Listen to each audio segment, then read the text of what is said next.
Bitcoin has continued to correct, and crypto Twitter has officially become the saltiest place on earth. If you threw on a bathing suit and jumped in, you would float like the Dead Sea in Israel. Why so much anger? Why so much hate? Why so much fear? Because the bottom is probably close. I'm going to tell you why I think so. Stay tuned.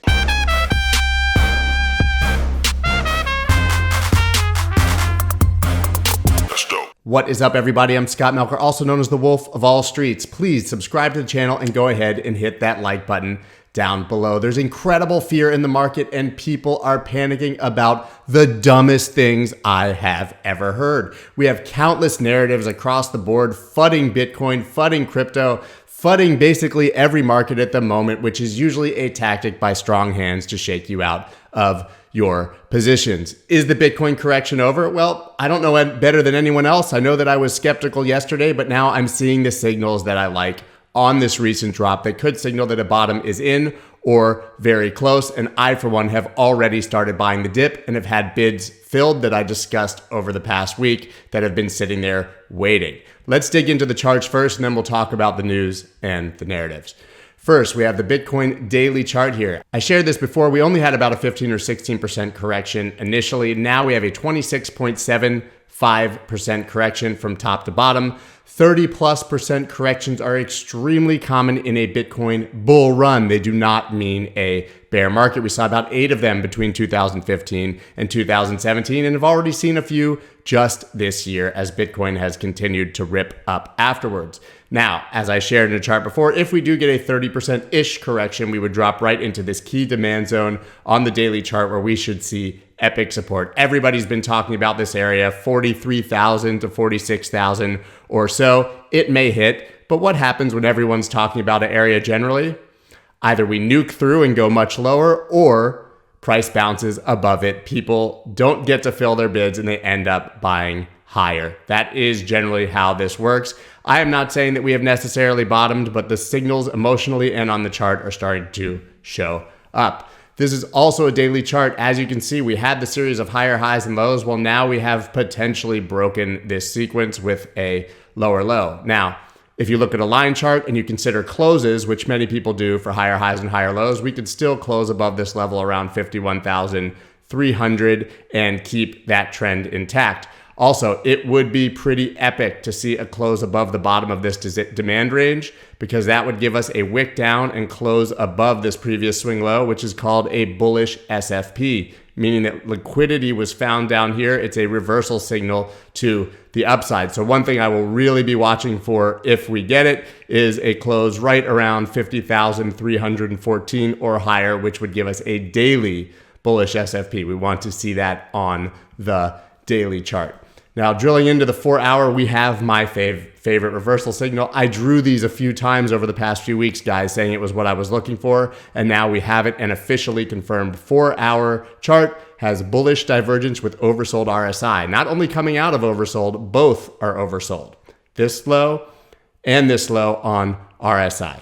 So I'm expecting this to be a likely reversal, or that we continue to see 1 or 2 more smaller pushes, but RSI does not come lower. We see that often. It does not mean that this was the dead bottom. It means that we are starting to form a bottom here. So maybe price comes back down here and RSI comes to here, something like that, and then we continue up. This is also confirmed on the 6-hour chart, which is a great signal. The one thing with RSI that gives me a slight bit of pause is the daily, because I would absolutely love to see this finally touch oversold. As you know, when you trade with RSI, you always make the trip from overbought to oversold eventually. You can't just stay one or the other. Well, when is the last time we touched oversold? March, on the epic drop of Bitcoin.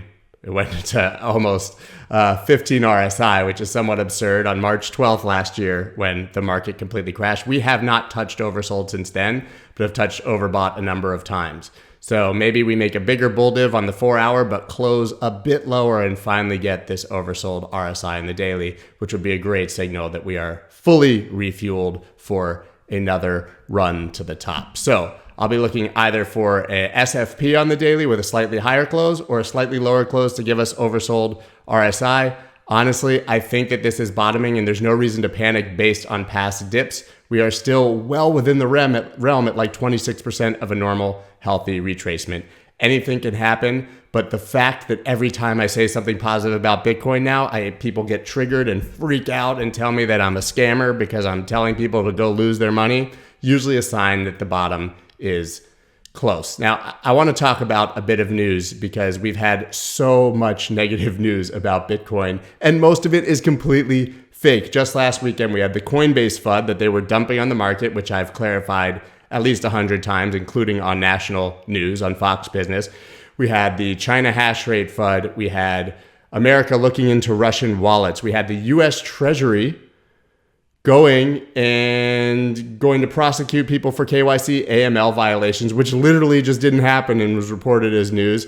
I mean, what else? How many more stupid narratives do we need? Well, I think now we have the stupidest narrative of all, which is the Biden proposed tax increase, which he discussed in his campaign as well. It would make the richest people pay a few percent more taxes. Not ideal for those of us that it would affect, obviously, but just think about this. People are freaking out that Bitcoin is dropping because Biden is going to potentially raise taxes. First, this has to pass the House and Senate, and it won't at these levels. There's almost no chance that it passes at these levels. There will probably be a marginal tax increase back to what we saw maybe in the Obama years. But forget that. 99.9% of people who are complaining about this on Twitter and everywhere else are not going to be affected by the tax plan. Most of them aren't even American. If you make less than $1 million a year, this actually might be to your benefit because the government would have more money. Maybe they'd even stop printing as much if they had more tax revenue. Spoiler, they won't. That was basically a joke. But in principle, that is what you would consider. But forget all of that. The fact that people are apparently, or believe that people are apparently, selling their Bitcoin today because of a proposed tax idea that hasn't passed, that probably wouldn't go into effect for another year, is the most asinine and absurd narrative of all.